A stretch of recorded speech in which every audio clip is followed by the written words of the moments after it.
we've got news. Got news. About my Cleveland Browns. We've got an oblique problem. Obliques are big deals, especially when it's your quarterback. Now, he might be fourth on the depth chart, but he was number one in the preseason game last week, and he did a great job. 138 yards, 2 touchdowns. Shedeur Sanders has an oblique injury. That is not good. I do not like this. I hate this because I want to see more reps for Shedeur Sanders. Shedeur Sanders, a projected breakout this season, has been sidelined unexpectedly. The Browns coaching staff confirmed an oblique injury significant enough to keep him out of all activity. No reps, no drills, no warm-ups. Concerns are rising about how this may affect his momentum and force adjustments to the team's plan. The focus now is his recovery timeline, the impact on his development, and the next steps for the quarterback depth chart. Browns rookie quarterback Shedeur Sanders injured his oblique during practice today, putting his status in doubt for Saturday's preseason game against the Eagles. He's the latest quarterback on Cleveland's roster who has dealt with a health issue, joining fellow rookie Dillon Gabriel and Kenny Pickett. Sanders, who is trying to fight his way up the Browns depth chart, started the preseason opener last week and threw to practice. So how concerning is this for Shedeur as he is trying to, again, make his way up the depth chart, be QB2, potentially QB1 in the future? Dillon Gabriel taking Shedeur Sanders' QB1 spot after Sanders suffers an oblique injury is more than a roster change. It signals the staff is choosing urgency over efficiency. You do not replace a quarterback operating near a 70% completion rate with one coming off a 32% outing unless the decision is driven by desperation or poor evaluation. That is not strategy, it is avoidable loss of production. The impact on accuracy, timing, and drive sustainability is clear, and the difference is apparent to anyone watching. Well, here's what we know. I mean, after practice, Kevin Stefanski, the head coach of the Cleveland Browns, was not available to the media, but I did talk to him on the field as the players were coming off, and he told me that Shedeur Sanders complained of oblique soreness during the warm-ups this morning. Shedeur Sanders' absence isn't just a gap in the lineup, it's a setback for the entire offense. He thrives under pressure and makes throws others won't attempt. When he's healthy, every pass has intent, every drive has rhythm, and opposing defenses know they're in for a long day. Replace him with Dillon Gabriel and the defense senses an opening. Corners press tighter, safeties cheat down, and linebackers blitz more aggressively because they don't expect the same timing, velocity, or accuracy. Yes. I mean, yeah, I'm a fan. I'm not even going to try to hide it. Rich, you guys are fans. Like, you guys talk about the Cleveland Browns quite a bit. Yeah, it's almost annoying to me. It aggravates people. Like, people don't like the fact that Rich talks a lot about They must love I'm here. But it's like, you have a friend, and that friend's child is following in the family's footsteps. You want them to do well. I don't know why people have such an issue. I know Rich is supposed to be impartial, but it's kind of hard when you have that type of tie to it. But yeah, I'm rooting for Shedeur, man. And Dillon Gabriel's 32% completion rate isn't just poor, it's untenable at this level. A number that low needs no context. It means 2 misses for every completion. Weather, opponent, and play calls are secondary when efficiency is that limited. That output does not sustain drives or keep the full playbook viable, yet he is starting while Shedeur Sanders is sidelined. The contrast is clear. Sanders brings accuracy, timing, and command. Gabriel's recent performance reflects inconsistency and missed opportunities. Choosing Gabriel under these circumstances reduces offensive reliability and invites defensive pressure. It is a decision that sacrifices efficiency and field position. So it'll be interesting to see what happens with Dillon Gabriel, but to the Shedeur Sanders point, it is unfortunate because I thought he was gaining some momentum. I know the practice that they had before they left for Philly, Daniel Oyefusi reported that he actually took the most reps of all of the quarterbacks.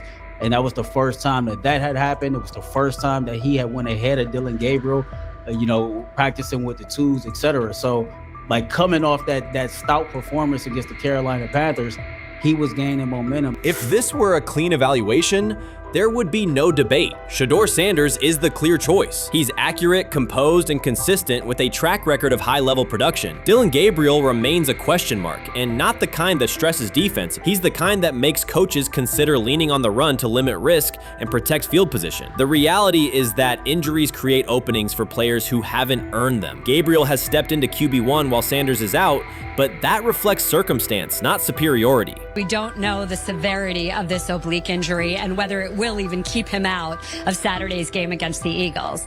As for moving up the depth chart, I'm the Browns preseason sideline reporter. I was there Friday night when he burst onto the stage and set the NFL world buzzing. And yes, his demeanor was tremendous. His poise was tremendous. He did the things that were asked of him. But at the end of the day, he wasn't actually asked to do all that much. The real concern is how this could attach to Shedeur Sanders' reputation. The NFL is unforgiving about availability. An oblique injury for a quarterback isn't minor. It affects mechanics, torque, and timing. Even with a strong return, the injury-prone label can linger. For the Cleveland Browns, or any team seeking stability under center, that perception is toxic. Teams don't want a player they fear won't make it through October. That's the risk. Talent doesn't always overcome league politics. Once questions about durability start, they rarely fade. They surface in contract terms, roster decisions, and sideline evaluations. So Shedeur Sanders is injured again? If you were following along on social media today for the Browns' first joint practice in Philadelphia against the Eagles, wow, you were in for a tumultuous ride. I mean, all the reporters, both Browns and Eagles reporters, were pretty much flabbergasted at the fact that Shedeur Sanders was taking 0 team reps during the day, and even Tyler Huntley was getting team reps instead of Shedeur. And then it came out, obviously, everybody's speculating. There's people calling for Kevin's jobs. And before I go any further, I don't blame anybody, ever. Meanwhile, Dillon Gabriel's numbers should be sidelining him, not elevating him. A 32% completion rate isn't a dip, it's a warning sign that points to issues with field vision, timing, and receiver cohesion. That's the quarterback taking snaps while Shedeur Sanders is out. Put their work side by side and the gap is obvious. Sanders shows consistent placement, timing, and footwork that reflect high-level execution. Gabriel's recent output introduces variability that shrinks the call sheet and stalls drives. You can't claim the priority is winning while starting a quarterback who isn't reliably delivering routine completions. Fans recognize it, receivers lose confidence and tempo when targets are off, the offensive line's urgency fades when protection doesn't translate into productive throws, team belief in the quarterback is fragile, and once it erodes, a season can come apart quickly. We could be looking at, 3/4 of Snoop and maybe 1/4 of Dillon Gabriel. Not really exciting for the fans. Of course, it would be nice to see what Dillon looks like. Did spend third-round capital on him. If you're Dillon Gabriel and you're a rookie, is not you want to get healed. You want the reps. You want to take these reps. So what do you do to prepare yourself and get ready? Because, man, when rookies get injured, it's like these reps are so valuable. Yeah, sets them back a lot. We do have some video here. Mike Garafolo had some video of Jalen Hurts kind of helping Shedeur use his cart to get off the field here. Shedeur Sanders changes the entire equation. Shedeur is lighting it up in practice every day. You're not even a half bit curious to see what he could do with the ones. That makes no sense. And then on top of all of that, you got players going on podcasts and talking to people in the media saying this guy is really good. Like, this guy is legit. So even your peers respect you enough. How is it that the coaches can't see that? It always starts with the players, where the players like, hey, you see that? You seen that pass he threw? The Cleveland Browns were taken by surprise when quarterback Shedeur Sanders stepped in for first-team snaps, asserting control of the drill and instantly highlighting deficiencies across the rest of the room. His confident command forced coaches to pause practice clips, reevaluate progressions, and consider immediate adjustments to the depth chart. Within minutes, discussions spread throughout the facility and online forums as fans weighed what Sanders' showing means for the current starters. The organization now faces an urgent, data-driven decision on whether Sanders should move up permanently. Shedeur Sanders arrived at Browns practice, took several first-team reps, and the entire quarterback group immediately felt the pressure. Coaches erased the whiteboard and reviewed their plans. Staff members exchanged concerned comments, and observers began asking whether Sanders was positioned to assume a larger role. Tony, every year we see at least 1 to 2 teams. They were in last place in their division the year before. No one thought they'd be good, and then they were good. It almost seems like no one's even assuming the Browns can be that, but we see it happen every year. And I get the quarterback stuff, but correct me if I'm wrong, Tony. The Browns are trying to run the football, play good defense, not turn the ball over in the passing game, and try and take advantage when they can, correct? That's what they're trying to do.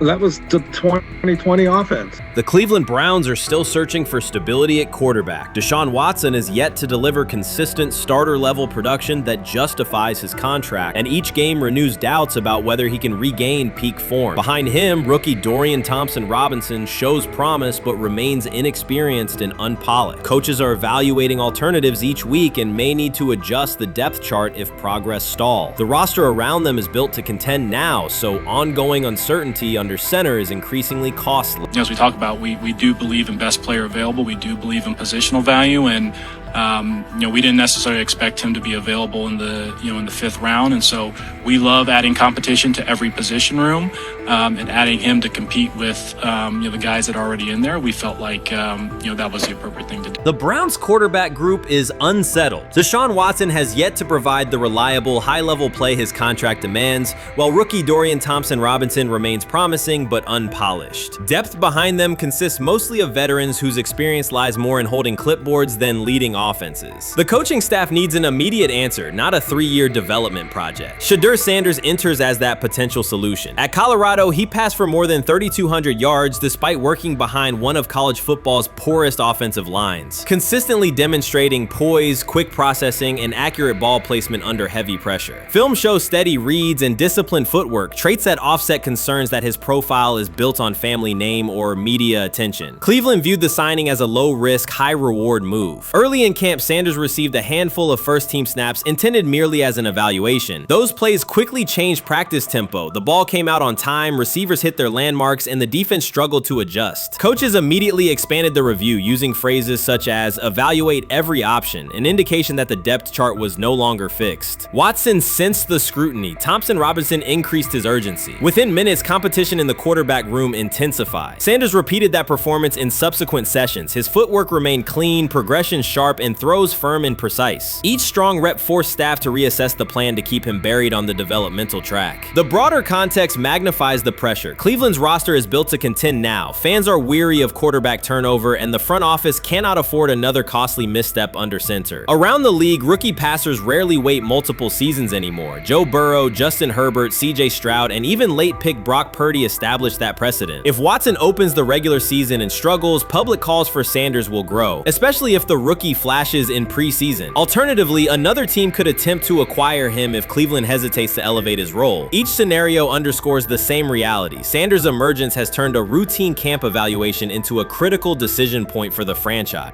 And we saw Dillon Gabriel go 11-on-11 with the first team, Shedeur Sanders go 11-on-11 with the second unit. So that was really the big wrinkle today.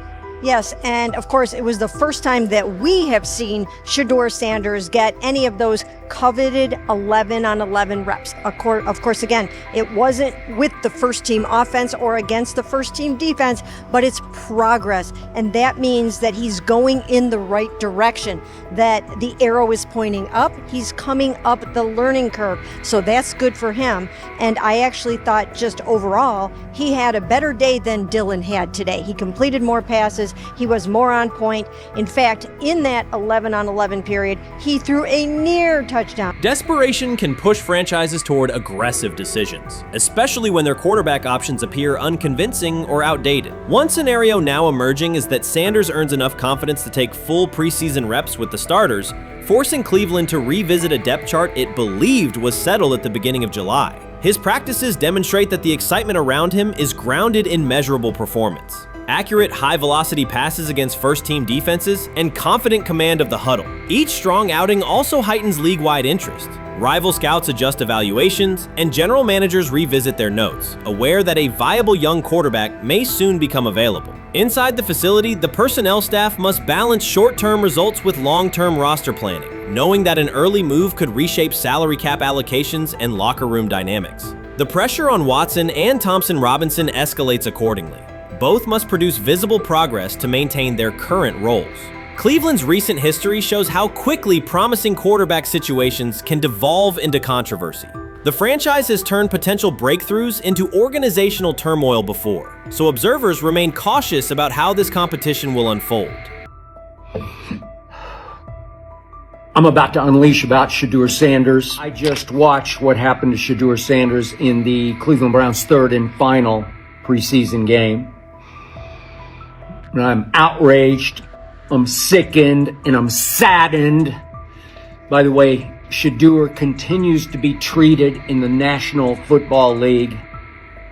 Now by those sorry-ass Browns and sorry-ass Kevin Stefanski. The Cleveland Browns are once again mishandling a promising quarterback. Skip Bayless criticized the organization for failing to develop Shedeur Sanders and for misusing his skill set. He argued that the team's decisions are undermining Sanders' progress and turning a major investment into a cautionary example. Bayless pointed to inconsistent usage, questionable play calling, and a lack of clear direction as key issues limiting Sanders. He said the Browns need a defined development plan and stronger support if they expect Sanders to succeed. Skip Bayless delivered a direct, critical assessment this week. After seeing Shedeur Sanders in a Browns uniform, he argued that Cleveland is mishandling the quarterback and undermining his development. Bayless said the team's approach shows poor planning and inadequate support around Sanders. He dismissed excuses about strategy and emphasized the need for better coaching, deployment, and protection. In his view, the Browns are setting themselves up for problems before the season begins unless they establish a clear plan for Sanders.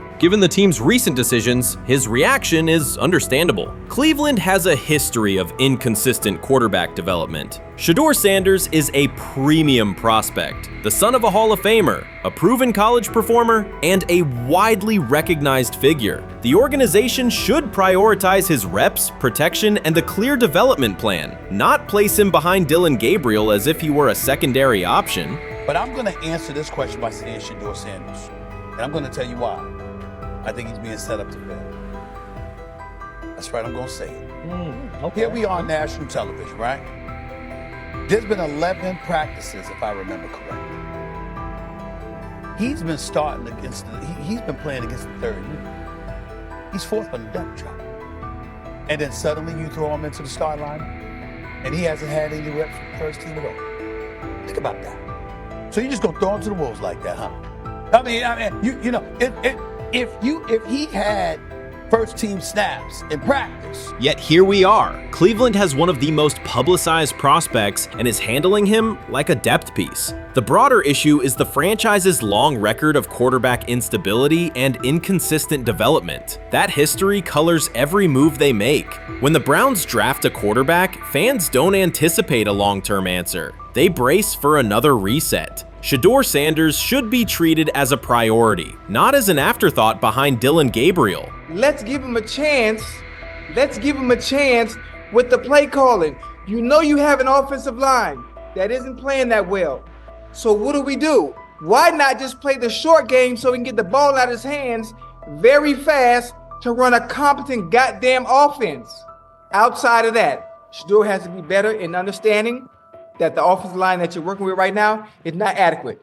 Why not allow the players that are competing for a job, in this instance, Shedeur Sanders, to finish off the 2-minute drill? When Browns fans see another quarterback selected, they brace for another setback. The franchise's recent history, from Johnny Manziel's failed stint to the rocky handling of Baker Mayfield, reflects inconsistent development and short-term decision-making. Against that backdrop, Skip Bayless's reaction to Shedeur Sanders on Cleveland's roster was blunt. He argued the team is already mishandling a premium prospect by treating him as a secondary option instead of a centerpiece for the future. Bayless's position is straightforward. Sanders is not just a name, he brings proven college production, leadership traits, and significant visibility that can strengthen both the offense and the organization's broader profile. Burying him on the depth chart behind Dillon Gabriel signals a lack of a clear development plan and wastes early momentum. Instead, Bayless contends, Cleveland should establish a defined pathway. First-team practice reps, protection and personnel tailored to his strengths, deliberate play calling that accelerates processing, and measured in-game opportunities that build confidence and execution. In his view, the Browns need alignment from the front office to the coaching staff to prioritize Sanders' growth. Continuing to treat him like a depth piece risks repeating the same cycle that has undermined previous quarterbacks. Committing to a coherent plan gives Sanders and the franchise a realistic chance to convert potential into sustained performance. Many observers declared Deion Sanders was finished. They argued that his public style attracted unnecessary attention, that his health had deteriorated too far, and that his coaching career was approaching an abrupt conclusion. They misread his resolve. When speculation intensified, Sanders did not schedule a press conference or issue a formal statement. Instead, he released a short video recorded at his Texas home, walking alongside recording artist Lil Wayne. The footage established two facts. Although Sanders still walks with a limp, he remains active, and he intends to return to the sideline. Reports from USA Today and ESPN confirm that Sanders had temporarily left Colorado to recover from a significant, undisclosed medical condition. He lost 14 pounds and missed several summer practices, leading to widespread debate about his future. Unofficial sources suggested complications related to previous blood clot issues, but no official diagnosis was provided. Throughout Sanders' absence, numerous media outlets framed his situation in crisis language, frequently questioning whether he would coach again. By comparison, when coaches such as Lincoln Riley paused their duties for health or family reasons, coverage emphasized understanding and patience, an imbalance that reflects a common difference in how high-profile black coaches are treated. Sanders' silence was not a retreat, it was a period of recovery. During rehabilitation, he relied on family, faith, and trusted colleagues, yet stayed connected to his program through brief online updates. The video with Lil Wayne demonstrated that he retained strong support from influential friends, countering narratives that portrayed him as isolated or on the verge of retirement. The visual evidence showed that his setback is temporary, and that he remains determined to lead Colorado into the forthcoming season. Since accepting the Colorado position, Sanders has dramatically elevated the program's national standing. He first drew national attention to Jackson State and the broader HBCU football landscape, then moved to Boulder and transformed a one-win team into a central storyline in college athletics. His approach, combining hip-hop culture, direct communication, and open expressions of faith, has challenged conventional expectations for head coach behavior. Each step forward has been met with heightened scrutiny. His time at Jackson State was labeled a publicity stunt, his departure for Colorado was framed as abandoning HBCU culture, and his social media presence has been cast as distraction from traditional coaching responsibility. Critics often magnify Sanders' missteps and question his motives, while comparable actions by other coaches receive neutral or sympathetic coverage. Showings of enthusiasm from Brett Favre and disciplinary intensity from Nick Saban are celebrated as competitive passion, yet Sanders' displays of confidence are frequently labeled arrogance. The discrepancy illustrates deeper biases rather than differences in performance. Sanders' success challenges entrenched expectations of how a college football leader should look, speak, and act, especially a black coach who refuses to downplay his identity. During his convalescence, Sanders maintained close communication with his staff and athletes, reinforcing the standards he had established: discipline, accountability, and belief. The program's daily messaging continued to emphasize preparation and resilience, signaling that Sanders' influence persists even when he is away from campus. Athletes echoed his mantras during workouts, confirming that his leadership extends beyond physical presence. Sanders acknowledges the seriousness of his medical challenge, but has refused to let it define him. He has publicly discussed leaning on scripture and prayer, explaining that his purpose as a mentor, father, and coach extends beyond personal adversity. In that context, the video of him walking in the Texas sun was less a strategic media effort than a straightforward demonstration of continued commitment to his team and mission.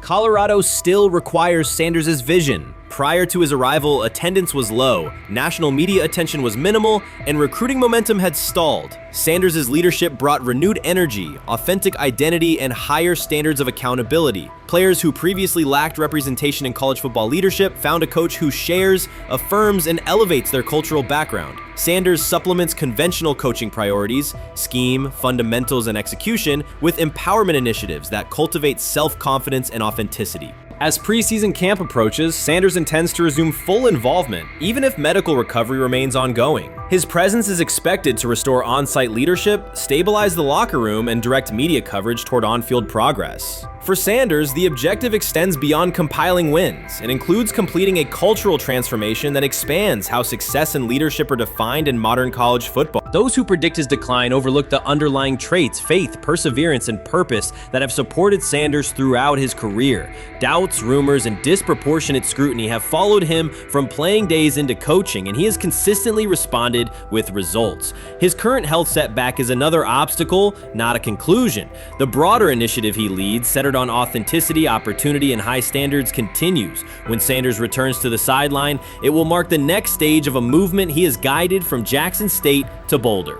The recent period of quiet has been strategic rather than passive. Instead of defending himself in daily briefings, Sanders focused on rehabilitation, remote program oversight, and family support. Each brief social media message reinforced a consistent theme: faith and preparation. He has articulated gratitude for medical professionals and has reiterated that his mission at Colorado is unfinished. His public references to scripture have been direct but measured, aligning with his long-standing practice of integrating faith into leadership. By walking through his ranch with Lil Wayne, Sanders signaled continuity. The clip underscored that influential supporters remain engaged, that Sanders' broader network values his vision, and that he remains capable of navigating physical challenges. The visible limp was not evidence of imminent retirement. Rather, it documented the reality of ongoing recovery and the resilience with which he approaches each obstacle. Colorado's athletic administration and football staff continue to affirm Sanders' program direction. Recruitment communications cite his established record in fostering cultural relevance and national exposure. Prospective athletes respond to a coach who presents a transparent path to development, both on and off the field. Current players refer to Sanders' coaching points with clarity, citing specific drills and expectations that remain unchanged during his absence. These indicators demonstrate that the core structures Sanders implemented are functioning, and that his return will be an amplification, not a restart. Criticism regarding Sanders' public persona often conflates media style with coaching substance. Analysis from opponents suggests that social media engagement dilutes football preparation, yet Sanders' staffs emphasize time management and delegation. Defensive and offensive coordinators handle in-game adjustments, while Sanders directs overall culture, recruitment, and leadership. He has articulated that visibility serves to amplify program accomplishments and enhance player opportunities, not replace strategic football planning. Some commentary has attempted to reframe Sanders' health issue as evidence that his coaching model is unsustainable. The argument ignores the documented health challenges faced by numerous coaches across levels of competition. For example, college coaches recovering from heart procedures or joint replacements have returned to successful seasons after appropriate medical clearance. Sanders' case follows a comparable trajectory. Medical complications require temporary separation, structured rehabilitation is prioritized, and a managed return is planned. Institutional medical protocols at Colorado dictate clearance requirements. Sanders will meet those before resuming full sideline duties. Colorado's players have expressed public confidence in Sanders' eventual return, citing regular virtual check-ins and continued accountability. Several athletes noted that positional meetings included recorded messages from Sanders reinforcing tactical goals and personal discipline. These details confirm that Sanders has remained actively engaged, albeit remotely, and that team culture remains aligned with his principles. Looking ahead, Colorado's schedule will attract national attention, both for on-field competitiveness and the storyline of Sanders' comeback. Analysts will evaluate how quickly he reestablishes day-to-day rhythm and whether his physical limitations influence practice oversight. Internal planning accommodates gradual escalation of responsibilities, with medical staff and strength and conditioning personnel contributing to phase reintegration.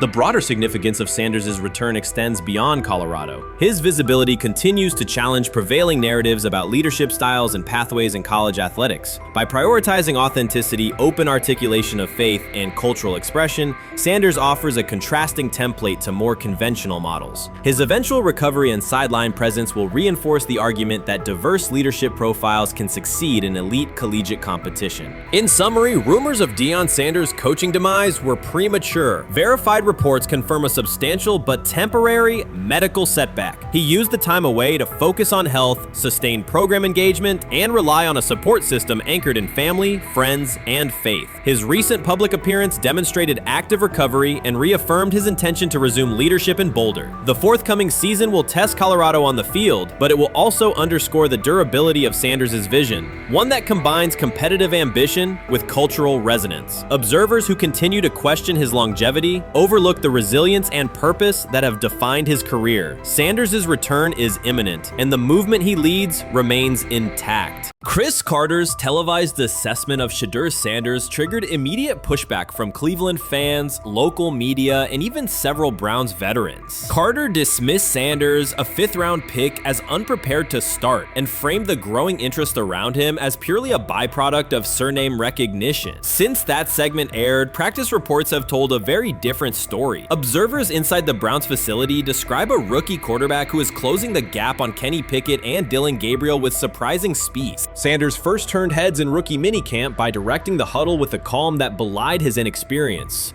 Position coaches reported that he rarely repeated mental errors during installation periods, a trait they rank highly when grading young quarterbacks. In organized team activities, he showed consistent timing on intermediate routes, kept turnover numbers low in 7-on-7 periods, and demonstrated early command of Kevin Stefanski's protection calls. That steady execution earned him a handful of first-team snaps, reps that would ordinarily have belonged to Pickett by default.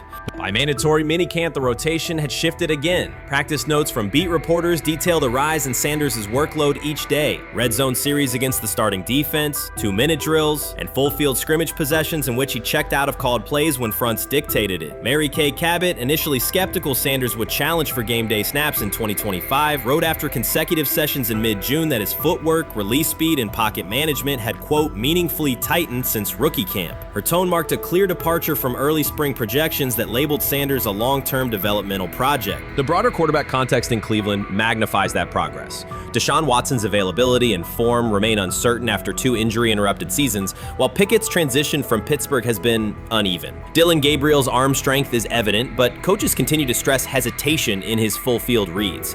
Against that backdrop, Sanders' quick decision-making and mechanical efficiency have begun to look less like a pleasant surprise and more like the roster's most reliable short-term plan. Inside the locker room, acceptance has followed performance. Wide receivers cite Sanders' ball placement on outbreaking routes, noting that the ball routinely arrives on the upfield shoulder, a small but essential detail that allows for yards after the catch. Offensive linemen appreciate his pocket awareness. Joel Bitonio remarked privately that Sanders slides up instead of bailing when edge pressure flashes. Defensive backs say his eye discipline forces them to hold coverage longer than they expected against a rookie. Such cross-positional respect develops only when day-to-day tape shows tangible improvement. The reaction to Carter's critique highlights a recurring double standard applied to young black quarterbacks. Traits celebrated as swagger or confidence in other players were labeled arrogance when associated with Sanders, yet the quarterback himself has not responded publicly. There have been no subtle social media jabs, no mention of critics in interviews, only repeated references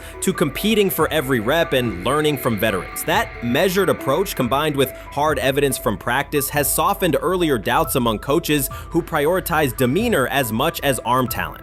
Within the coaching staff, the discussion now centers on readiness thresholds. Stefanski's scheme relies heavily on quick rhythm throws, defined reads, and disciplined pocket movement. Those requirements align with Sanders' strengths: a compact release, willingness to target the middle of the field, and instinctive timing on RPO concepts carried over from his college tape. Staffers reviewing cut-ups from joint practices note that his internal clock already approximates NFL speed, a metric they did not expect to see until mid-season at best. If that trajectory continues through preseason games, the Browns face a consequential decision. Starting a 5th-round rookie 6 weeks after training camp opens would unsettle salary cap assumptions, depth chart politics, and external perceptions of organizational stability. Yet the internal mandate remains clear: the most prepared quarterback will play. That standard places Sanders in genuine contention because every practice metric used to grade readiness, turnover ratio, red zone efficiency, third down conversion rate has trended in his favor since early June. The organizational stakes are considerable. Cleveland has cycled through starting quarterbacks at a startling pace over the past decade, shifting from first-round investments like Baker Mayfield to high-cost gambles such as Watson, each move packaged as the long-awaited solution. A rookie chosen outside the first 100 picks ascending to the top of the depth chart would challenge long-held league assumptions about draft pedigree and opportunity.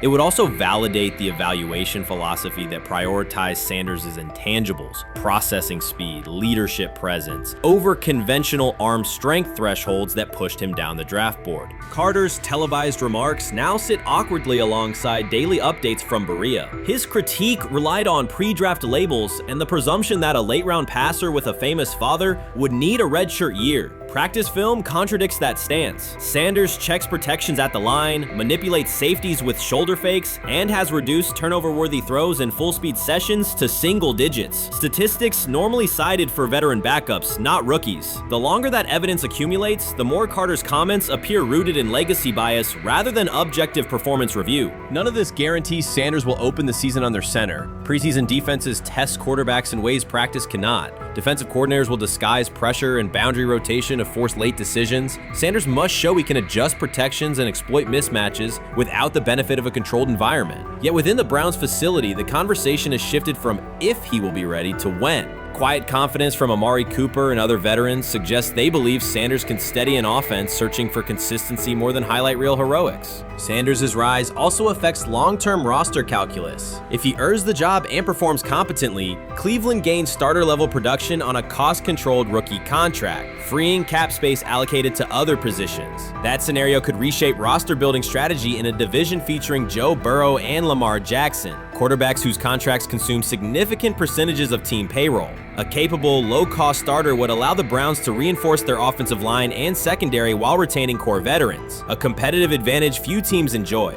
For now, the focal point remains daily improvement. Sanders continues to arrive before sunrise, reviewing the previous day's install with the quarterback coach, then staying after practice to throw on-air routes with receivers low on the depth chart. Coaches track those habits closely because consistent routine underpins performance when adversity strikes in live games. Each incremental gain strengthens the argument that readiness depends on preparation and aptitude, not draft slot. Carter's segment reminded the league how quickly assessments can become outdated when they lean on perception over evidence. Sanders' steady climb up the depth chart underscores the counterpoint. In the NFL, tape is the final arbiter. Should Sanders translate practice efficiency to preseason success, the Browns may discover that the solution to their long-standing quarterback riddle arrived quietly in the 5th round, carrying little more than confidence and a willingness to work.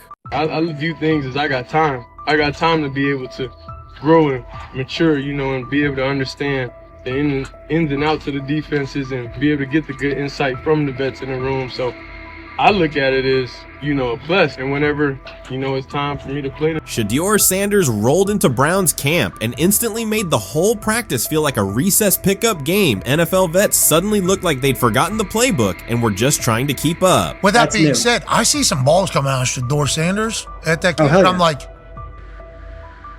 kind of looks like a guy. Yeah, I'm ready. He can sling it. Ready to. I see him, some of the veterans, how they talk to him, mic'd up, see what he's doing in the community. Yep. Talking about Njoku there? Njoku, Mike Knapp. Yeah, once you see, different little interactions and things like that, I know he has the talent. We'll see. It'll be a competition that usually brings the best out of guys, especially young guys. So I'm interested to see how that quarterback situation. Right after Shedeur Sanders tightened his cleats and the Browns settled in for what they figured was a routine camp day, the whole vibe tilted sideways. No blazing comet, no UFO touching down at midfield, just a swagger-charged quarterback striding in like he'd crashed the wrong league and thought, yeah, I'll stick around and run this show. The Browns had no clue what storm was rolling in. You'd expect an NFL team to do a quick scout, maybe pull up a highlight reel or two, but nope. They greeted Shedeur with a shrug, only to watch him seize the field on snap 1 and run the whole operation like a seasoned pro. First and foremost, he's been the best quarterback in camp. Now look, Joe Flacco ain't had many opportunities. There was a whole day I saw he didn't throw the ball at all. Here's my theory on the situation. They already know who's starting in the number 2 is. They already know. Joe Flacco and Shedeur Sanders is already locked up. You're missing the boat, people. You're missing the boat.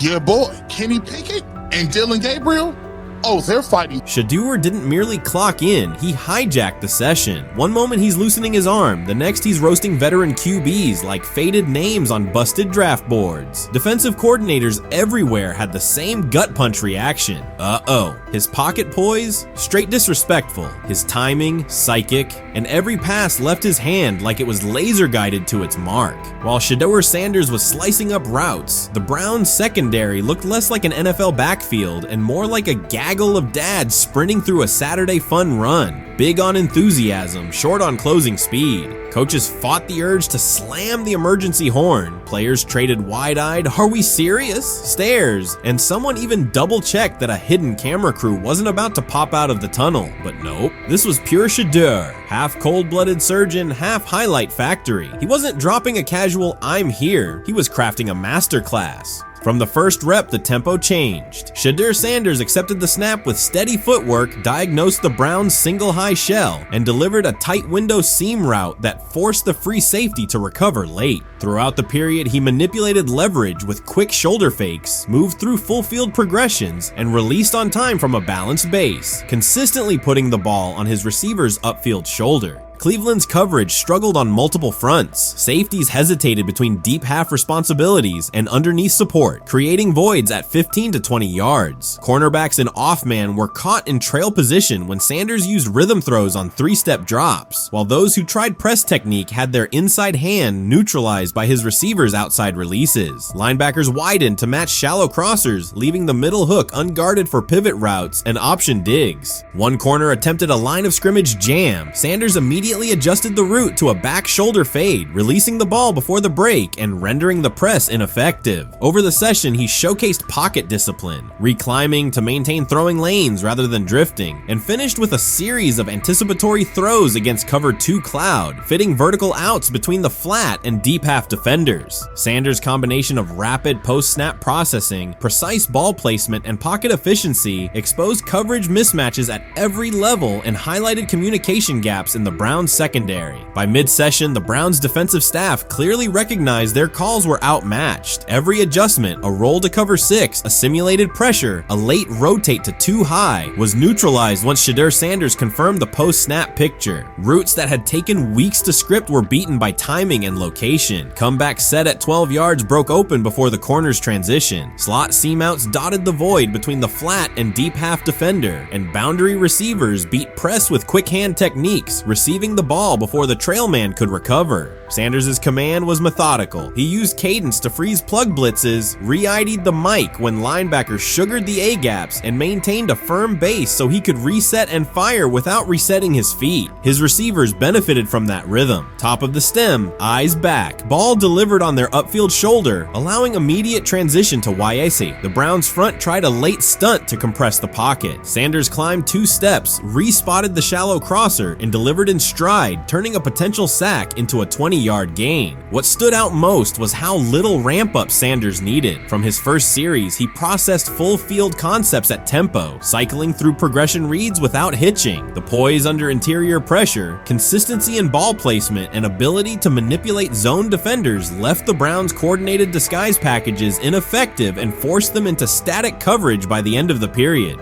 In short, Sanders' efficient mechanics, rapid processing, and anticipatory accuracy rendered Cleveland's defensive game plan ineffective at every level, from pre-snap disguise to post-snap spacing. Imagine there's many people that think Dylan Gabriel's a better quarterback than Shedeur Sanders. I don't care where they were drafted. If the Browns are the one team that thinks that, then I'm going to suspect it's not true. They don't know what. Listen, I've been on every quarterback evaluation for 30 years. Right. I never root against anybody. Yeah. But I'd be surprised if Dylan Gabriel's ever a legitimate starting quarterback for the Cleveland Browns. I'd be surprised. I just don't think. Well, then it is a wasted pick because you took him in the top 100. Yeah, but potentially. Yeah.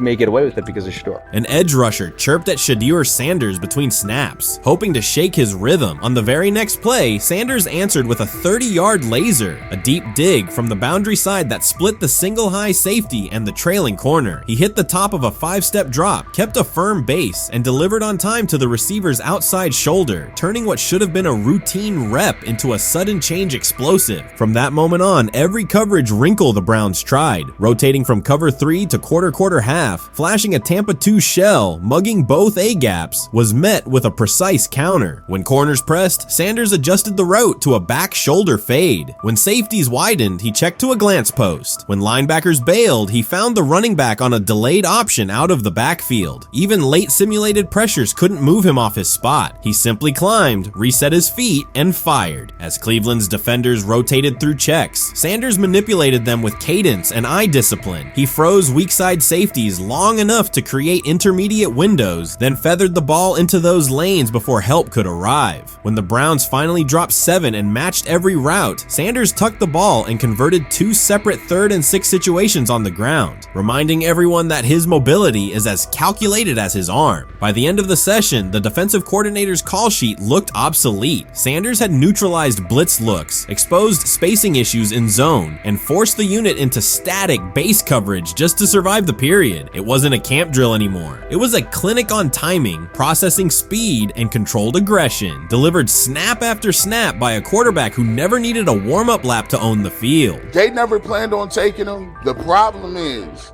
like Ocho Cinco said, you got somebody that has endeared himself to the locker room. And guess what? The difference between him and Tim Tebow, the biggest one, is he can play. He can throw the ball.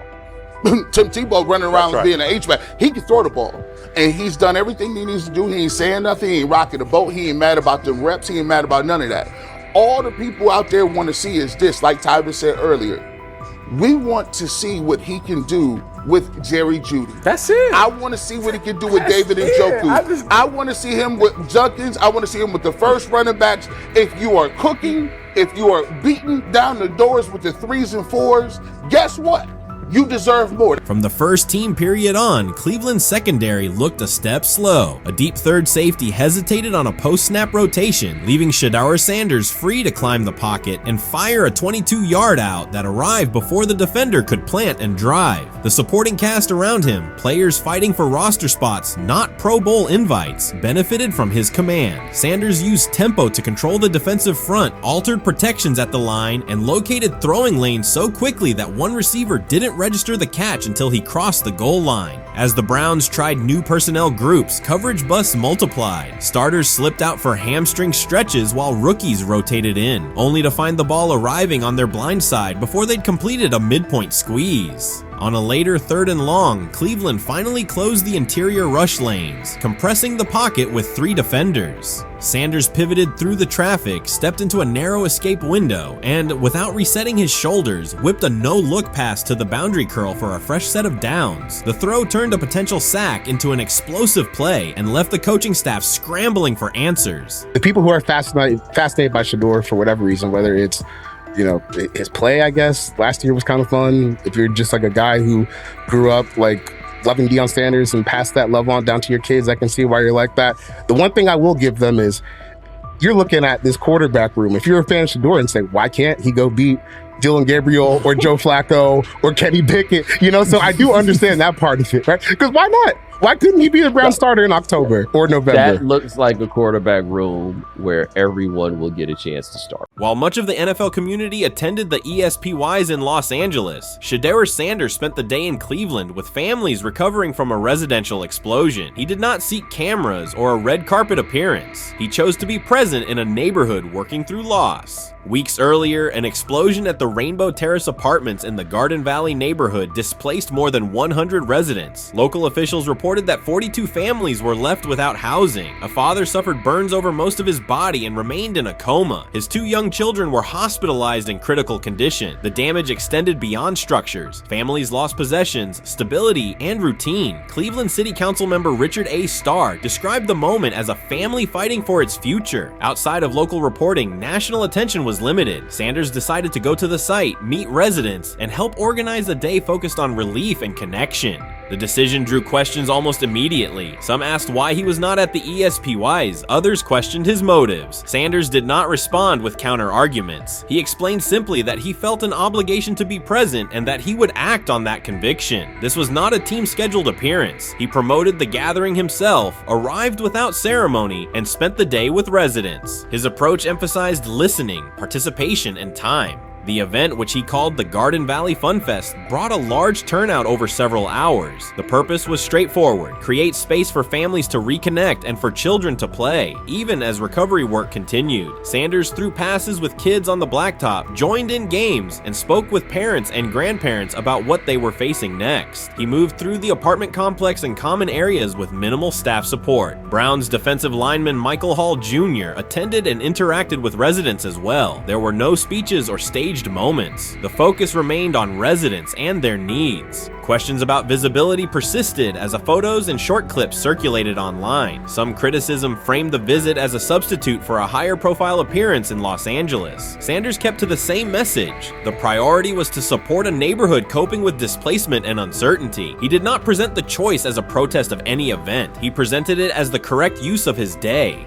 When local media asked about his intent, Sanders said his goal was to provide families with a day of enjoyment and a reminder of community. He added that financial support can help, but that showing up in person also matters. Standing with people, listening to them directly, and offering time. The statement matched the structure of the day. He stayed on site, remained accessible, and left the focus on residents rather than on himself. The timeline mattered to him as training camp approached. Sanders did not connect the visit to his role on the depth chart or his draft position. He kept references to football confined to preparation, learning the playbook, protections, cadence, and timing, seeking guidance from veterans, including Joe Flacco, and staying ready for opportunities when they come. He has repeated that he has time to grow and intends to use it to learn the system and earn trust. The visit did not alter those priorities. He returned to his regular schedule the next day. Since arriving in Cleveland, Sanders has treated community work as part of his responsibilities. Before his jersey went on sale, he visited schools, including John Marshall High School, speaking with students about goals, accountability, and effort. He set public objectives confidently, such as long-term aspirations for the franchise, but paired them with routine work in the building, meetings in stall, film, and on-field reps. The day at Rainbow Terrace fit that pattern. Identify a need, show up, contribute, and avoid unnecessary attention. For residents, the Fun Fest provided a brief reprieve from ongoing challenges: housing transitions, school logistics, medical appointments, and the paperwork that follows an emergency. For teammates and staff who observed, it was an example of a rookie investing time locally without seeking a headline. For Sanders, it reinforced how he plans to operate in Cleveland: be consistent, be present, and let action speak.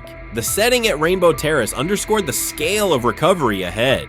Families described the first weeks after the explosion: nights in temporary housing, efforts to replace clothing and essentials, coordination with agencies and community groups. Sanders moved from group to group, speaking with parents about their immediate needs, greeting elders who came to watch the activities, and encouraging kids who wanted to throw a football, run races, or take a photo. He kept the schedule flexible so residents could arrive and leave as they were able. Community partners and volunteers handled tables for supplies, simple games, and refreshments. There were no sponsor banners or organizational pitches. Residents organized as they usually do, checking on neighbors, guiding children, and sharing updates. Sanders' role was clear: participate, make time, and listen. The presence of a recognizable player brought energy, but the purpose remained practical: create a normal afternoon in a place that had not felt normal since the blast. Online reaction covered the full range of opinion. Some posts praised the decision and the event's tone. Others questioned why a rookie would skip a high visibility awards show. Sanders did not try to manage that conversation. He maintained the same explanation. He chose to spend the day where he believed he could be useful, and then he returned to his football schedule. The approach was consistent with how he addresses other topics: answer directly and move on to the next task. The same measured approach appears in his preparation for camp. Sanders has not asked for public guarantees about reps. He has focused on install recall, cadence, and protection IDs, route timing, and situational work. He has sought input from veterans, thanked teammates who have provided guidance, and spent time with receivers and linemen to align on communication.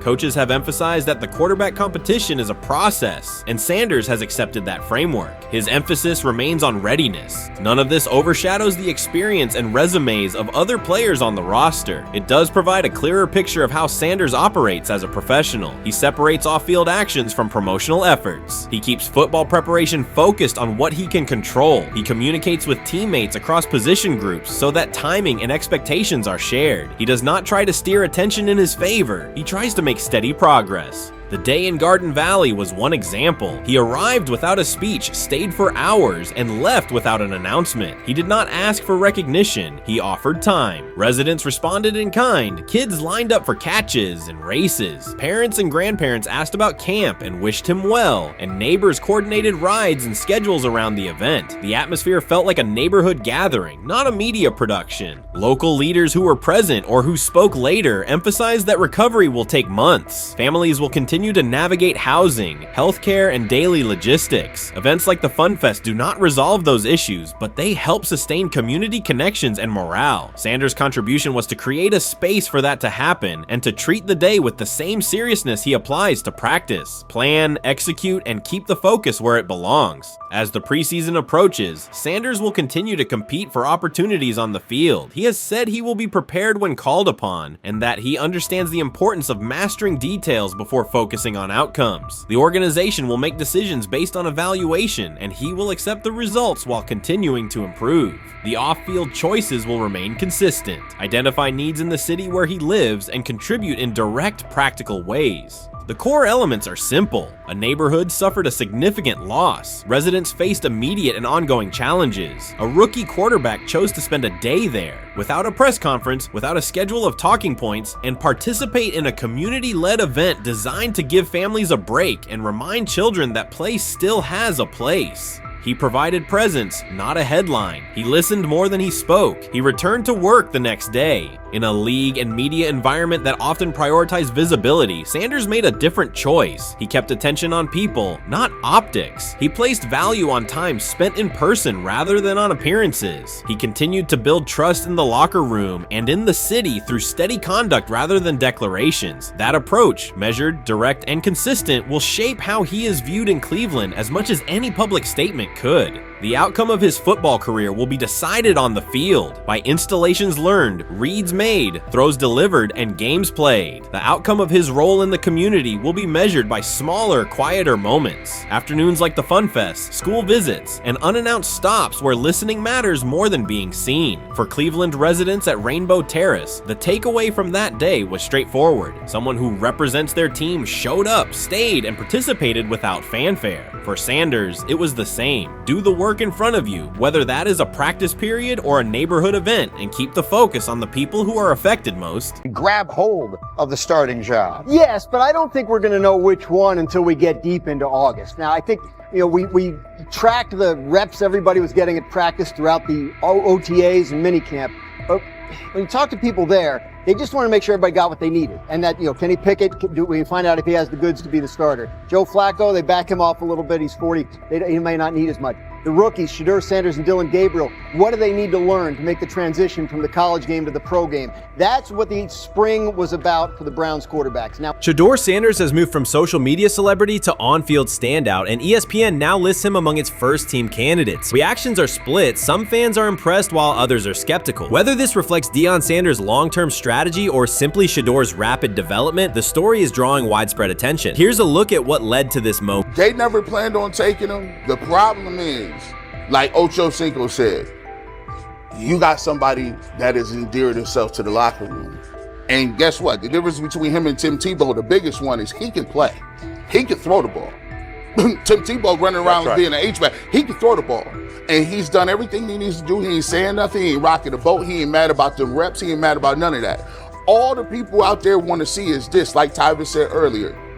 We want to see what he can do with Jerry Jeudy. Online reactions are sharply divided. Some fans strongly support Sanders, while others argue he is overrated. Traditional analysts cite statistics and claim his recognition comes mainly from his father's name. Sanders supporters are actively celebrating his rise and already predicting a future NFL career. Sports media outlets have made his candidacy a central topic of debate. The discussion now extends beyond statistics and victories to include his marketability, public image, and on-field presence. Sorry, is Shedeur Sanders going to get a chance to win this job? Do you believe he gets a legit shot to win this job?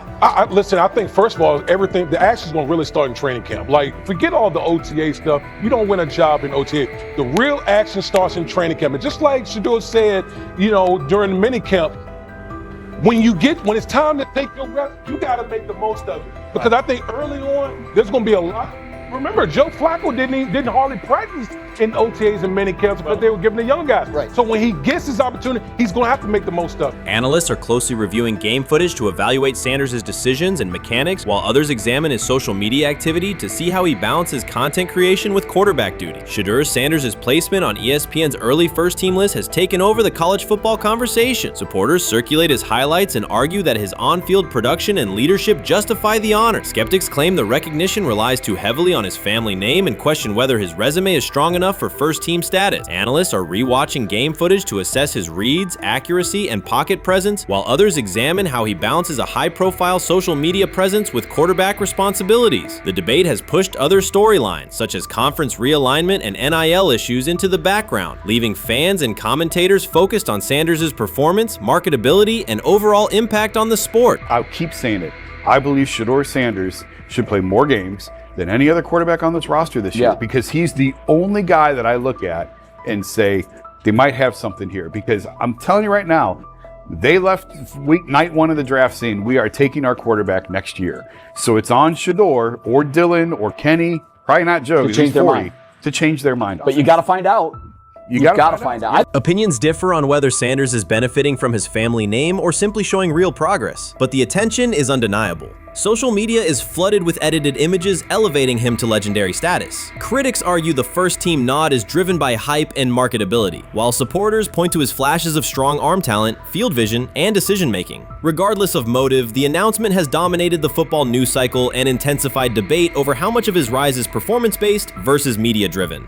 Highlight reels rarely show Sanders' turnovers, late-game mistakes, or inconsistent stretches. Being named to a first-team watch list suggests sustained dominance, something Sanders has displayed only in flashes. His selection appears driven as much by brand recognition and media appeal as by performance. ESPN's decision has intensified debate. Data-driven critics post statistics that question his resume, while passionate supporters predict awards and future NFL success. Commentators recall a time when first-team consideration required years of proven excellence. Yet many fans already see the announcement as confirmation that Sanders is on track for major college football honors. Shedeur Sanders has earned first-team reps when training camp commences later in July. I'm not saying like he's the first guy up when you do 11 on 11s day 1, 2, 3, 4, 5 at training camp. I'm not necessarily saying that, but he's the one quarterback that we didn't get a chance to see take reps with the ones. But I think Shedeur has a chance to like make this conversation interesting if he gets those reps with the ones and he has the same success that he did with the 2s, the 3s, and the 4s.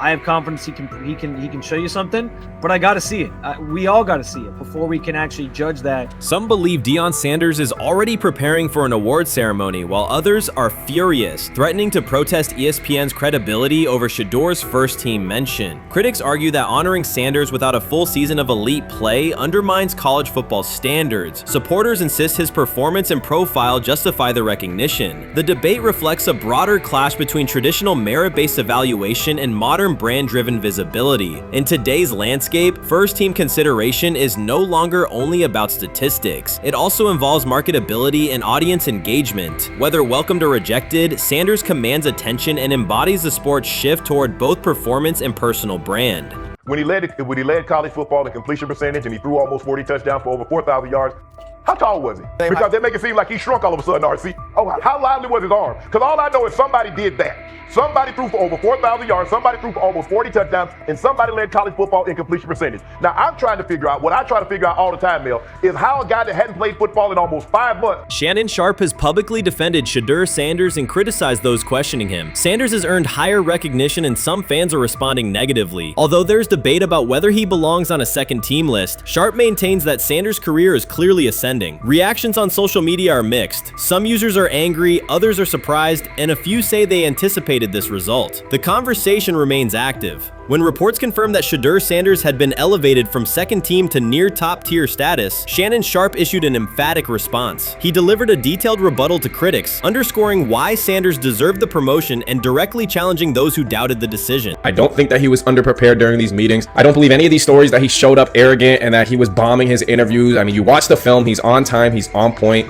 You watch his interviews, he answers like a 10-year NFL veteran. Like, he's clearly dominating OTAs. It's every single day there's a new report of how well he's doing for the Browns in OTAs. And I mean, you can say what you want, it's just OTAs. Okay, if that's your new narrative, then he's doing exactly what he needs to be doing. He's on point, he's on time, he's getting the respect of his teammates, and he's making plays. So we're gonna see years down the line, something's gonna come out that I don't know what exactly it was, but something will come out. Critics have been waiting for an opportunity to dismiss Sanders. They labeled him overrated, accused him of benefiting from nepotism, and claimed his profile came only from his last name and polished image. Within their own echo chamber, they cited every game in which he fell short of huge passing numbers as validation of their doubts. Since Sanders has begun receiving formal recognition, criticism has escalated. A wave of self-appointed analysts is dissecting his throwing mechanics and team role, and many online commentators now argue that his promotion reflects deeper problems within the sport. Shannon Sharpe rejected each criticism directed at Shedeur Sanders. During the broadcast, he turned a routine segment into a detailed examination, acting as presenter, interrogator, and fact-checker. Sharpe walked viewers through game film, season statistics, and scouting reports to show why Sanders merited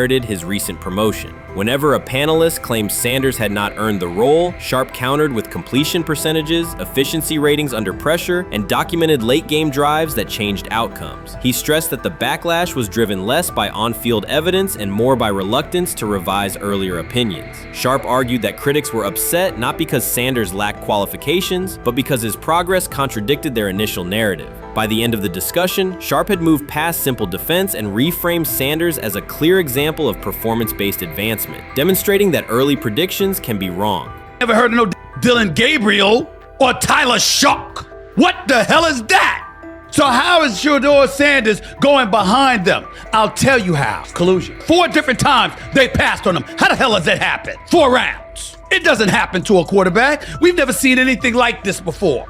Shedeur Sanders with the watch. Shedeur Sanders with his bravado. Shedeur Sanders with this supposed arrogance or whatever. Shedeur Sanders' advancement did not happen by chance. While detractors questioned his resume online, he continued to prepare, attend every practice, and deliver accurate throws under pressure. The contrast between his output and the complaints directed at him has been stark. Some critics even argued the selection committee was, quote, biased toward performance, as if rewarding strong play were improper. Rumors quickly followed. Certain commentators speculated that a public relations push from the Sanders family must have influenced voters, suggesting everything from coordinated media strategies to alleged favors for coaches. None of these theories addresses the basic point. Sanders earned his promotion through consistent production, poise in the pocket, precise ball placement, and efficient decision-making. Shannon Sharpe highlighted these facts during his response. He noted that Sanders' performance metrics justify the recognition and emphasize that resistance to the move stems more from prior prejudice than from substantive evaluation. For Sharpe, the goal was clear: present the data, challenge unfounded claims, and correct the narrative. The discussion therefore became a broader statement about acknowledging merit and abandoning outdated assumption. Colin Cowherd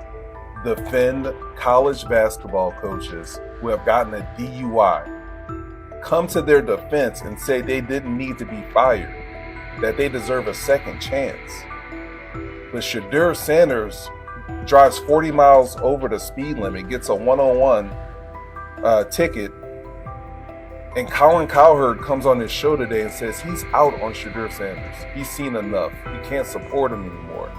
He can't be in the Shedeur Sanders camp because of this speeding ticket. Shannon Sharpe addressed commentators who portray constant doubt as expertise. Those who discount strong performances with "we'll see" but declare bust after a single mistake. He noted their belief that progress only counts if an athlete visibly struggles. Sharpe's response was methodical rather than emotional. He presented evidence, cited statistics, and calmly refuted each claim. Following his remarks, several critics began revising or deleting earlier posts, recasting themselves as longtime supporters of Shedeur Sanders despite having questioned him for months. Sharpe insists on accountability, naming specific individuals and dates while requesting public acknowledgement of prior errors. He argues that analysts cannot spend months undermining a player's potential and then quietly adopt a supportive stance once the athlete succeeds. These are serious, big-time, top-of-the-line playmakers that they have. If you can go 45-42 in the fourth quarter because your quarterback set the school record with 510 yards passing.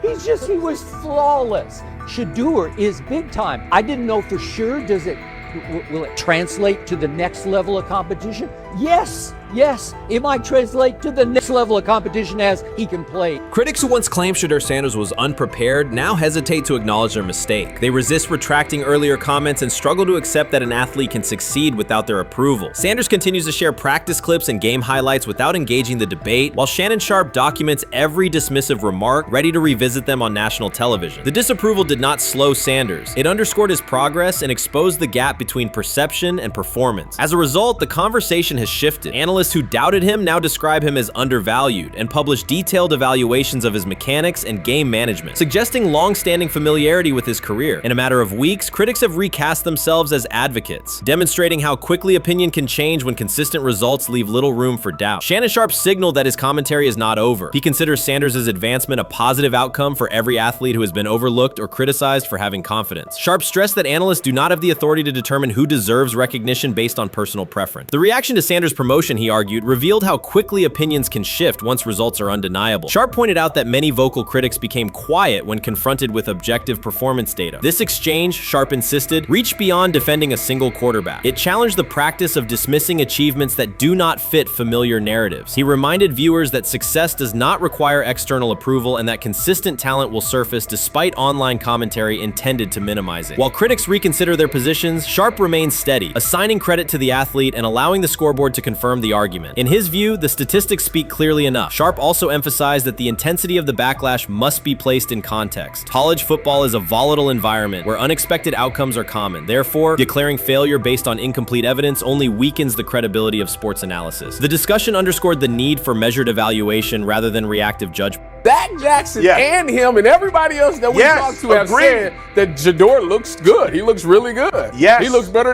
And we got Zach that say Dylan Gabriel ain't even an NFL quarterback. It's true. So how is it that this man can't get a rep with the ones, but that non-NFL quarterback can? We all what agree with sense does that. that make? Some observers now claim that recognizing Shedeur Sanders' strong performance undermines football's traditional standards, even though they previously argued he received coverage only because of his father. Faced with Sanders' current statistics, those critics are searching for explanations that fit their earlier narrative. The data have always been clear. Their earlier objections ignored that fact. Shannon Sharpe is openly highlighting this reversal, comparing past negative remarks with Sanders' recent 400-yard games to demonstrate the gap between criticism and evidence. Sharpe did not force these commentators to backtrack. He simply displayed their earlier claims alongside Sanders' results, allowing the contrast to speak for itself.